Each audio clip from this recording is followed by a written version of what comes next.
All right, step with me for a second into the damp, shadowed lanes of Reformation Geneva. It's this flickering twilight, the cobblestones are slick and wet, and a truly grim, mythic history is quietly unfolding right beneath the surface. Welcome to this explainer. Today, we're unpacking a deeply fascinating Fichtean fable. We are going to look at the grand design of absolute control, the nature of unexpected disruptions, and the frankly wild ways that opposing ideologies can synthesize into something completely unexpected. So, let's not waste any time. Okay, let's dive into this incredibly powerful assertion. I am the cloud charged with lightning that defines it.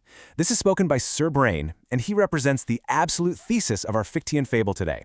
Just look at the certainty there. Brain doesn't just navigate through the dark, he firmly believes he commands the very forces that illuminate and define it. This right here is the pure essence of his absolute ice, a state of mind fueled entirely by his dark fire. He has this intense, furnace-like inner heat and a resolve that demands total, unyielding control over his environment and honestly over history itself. To him, this resolve isn't a cage. No, it's a throne. And it's a throne that requires absolutely zero witnesses. And how does that desire for control manifest? Through what he calls the Sublime Prison. Brain is actively constructing this deterministic framework during an exodus into the past. I want you to imagine him moving through Geneva, not just as a man, but as a literal walking furnace. The source material describes the damp air actually pulsing with this irregular heat against the wet cobbles as he passes. His violet brass seams are groaning with the intense heat of his Hyde persona, a persona that's just pulsing inside him like a trapped star. He is a force of terrifying, calculated intention, forging a reality where no unauthorized variable is ever permitted to drift or dream. But, no grand design ever goes completely unchallenged, right? Near a low doorway marked by a hanging balance wheel, a shadowy figure appears. And this silhouette doesn't move with the rhythm of the city's inhabitants. Instead, it has this lonely sound that resonates directly with the groaning brass of Brain's own seams. It's described as a fragment of the mirror of truth that somehow failed to shatter completely. So to Brain, who is standing at the threshold of his sublime prison, this figure looks like an annotated specimen that just escaped from the temporal library. It functions as a true mechanical error because it possesses unpredictable drift. That lonely sound fundamentally threatens his perfectly deterministic design. So, let's get into Section 1, the 4 parables of cautious avoidance. Now, how exactly does a being made of absolute ice deal with a mechanical error? Well, he doesn't fight it. Instead, his resolve hardens even further. He treats the shadowy figure as a parables greeting, requiring calibrated avoidance. Actually, much like how he once bypassed the laws of men in Scotland Yard back in London. He starts with the first parable, the divergent swing. Brain observes the figure's movement against the internal arc of his own pendulum. By avoiding the shadow, he's actively refusing to let its foreign rhythm mesh with his own kindred sovereignty. He maintains an absolute passage to ensure that the private event of his soul stays totally uncompromised. He absolutely will not let a beat that lacks his dark fire disrupt his cadence. Next up, we have the unmeshed gear. For Brain, the perfection of his high gear train is everything. In his eyes, this shadowy figure is nothing more than an imperfect axle that might introduce a microscopic hesitation into his work. By purposefully stepping wide of it, he's fiercely protecting the integrity of his sublime prison, ensuring that no unauthorized shadow is given any space to interfere. And this brilliantly illustrates our third point, the suspended hammer. Brain looks at the figure through the logic of a striking mechanism. His caution here isn't fear, not at all. It's a deliberately suspended judgment. He holds his internal heat in a state of latent violence. He refuses to let a random encounter trigger a premature 12 o'clock crack. He alone chooses the hour of his tolling, preserving his energy until he can get back to his forge. Finally, we reach the gnomen's detour. As Brain moves past the figure, his own shadow stretches across the glen like a black gnomon on a sundial. He recognizes that this shadow is merely a fleeting obstacle in the path of his future dominion. By detouring cautiously, he's making sure that his signature, which is already written across history, won't be smudged by some transitory phantom of the Reformation. A phantom like that simply cannot endure his absolute ice. This quote perfectly captures Brain's internal justification for all of this. He believes he must polish the mirror of reason entirely with his own avoidance. He dismisses the shadow as just a whisper of the herd trying to damp his dark fire, confident that his absolute ice isn't a cage but a throne that doesn't require a witness, not even a shadow wearing the shape of his own horrified awakening. But let's turn this inward for a second.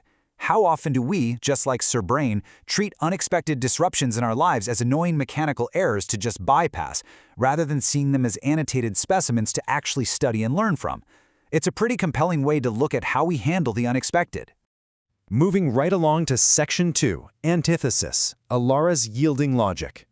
Now, what's really interesting about this slide is how it perfectly sets up the philosophical antithesis to Sir Brain's rigid worldview. While Brain is polishing his mirror of reason in total isolation, he actually mentions an honest guest waiting in a dream of empty benches.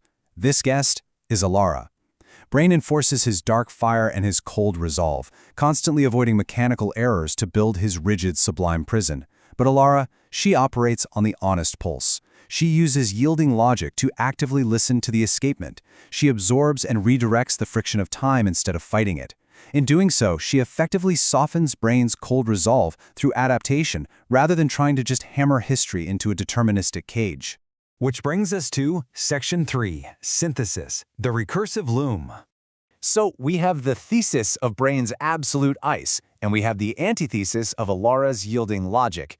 In classical Fichtean dialectic, these two opposing forces have to combine into a synthesis, right?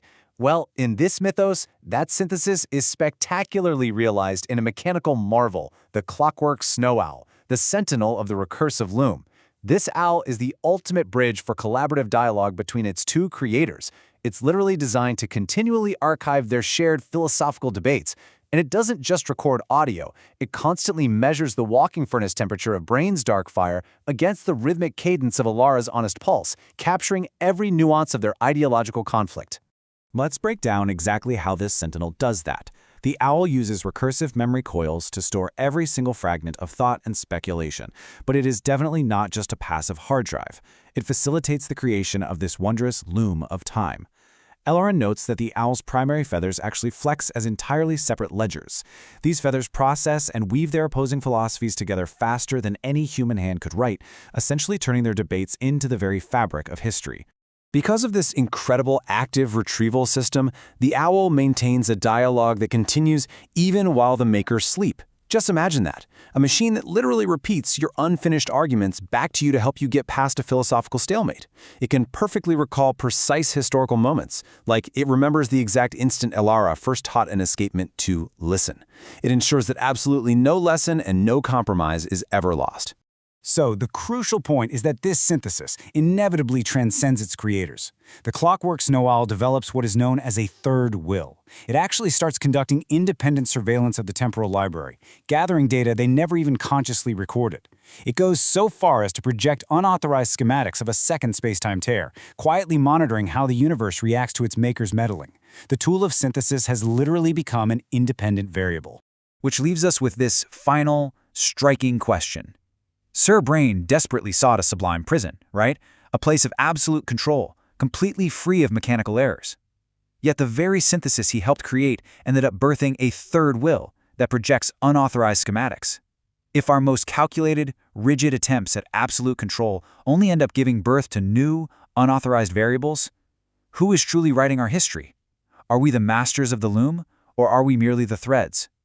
It's a brilliant, mythic, clockwork puzzle that totally shatters the illusion of control.